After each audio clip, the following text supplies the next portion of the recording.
There's a lot of good women. Speaking of good women, there's a lot of good women out there that are friends of mine who are single. And they've been single for years.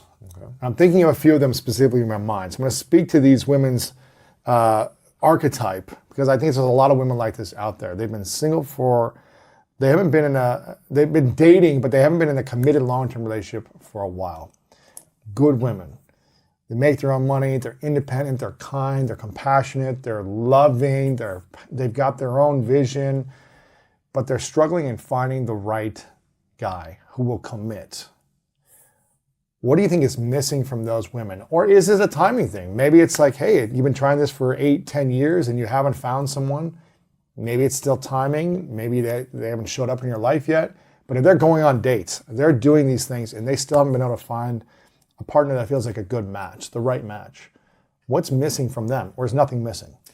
It's hard to say because, without knowing them individually, the issues can vary. I'll tell you what I've seen as common barriers for women. One of the most common, and they may not like hearing this, but one of the most common is a lacking of being in touch with their feminine side. And that only really plays a huge role dependent on the type of man they desire.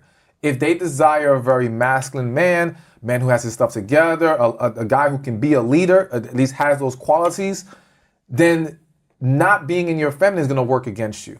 You're going to come across more difficult. You're not going to come across as someone that's peaceful. And again, I think every man who has stuff going on for himself can say what he needs almost most importantly, or at least near the top, is peace. Every man needs peace. Oh man, I've been saying that my whole life.